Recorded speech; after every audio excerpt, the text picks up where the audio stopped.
Hey guys, welcome back to another quick assist video. Today I'm going to be showing you how to connect your iPhone to your MacBook, how to screen mirror. So whatever's on your phone can actually go onto your MacBook.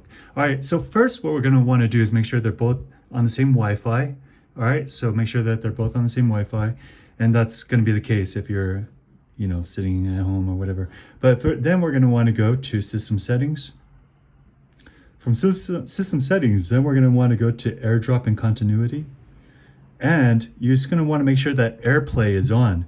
So once AirPlay is on, all we have to do is go onto your iPhone, use the right side, scroll down, and after you'll see this symbol right there, go ahead and push that.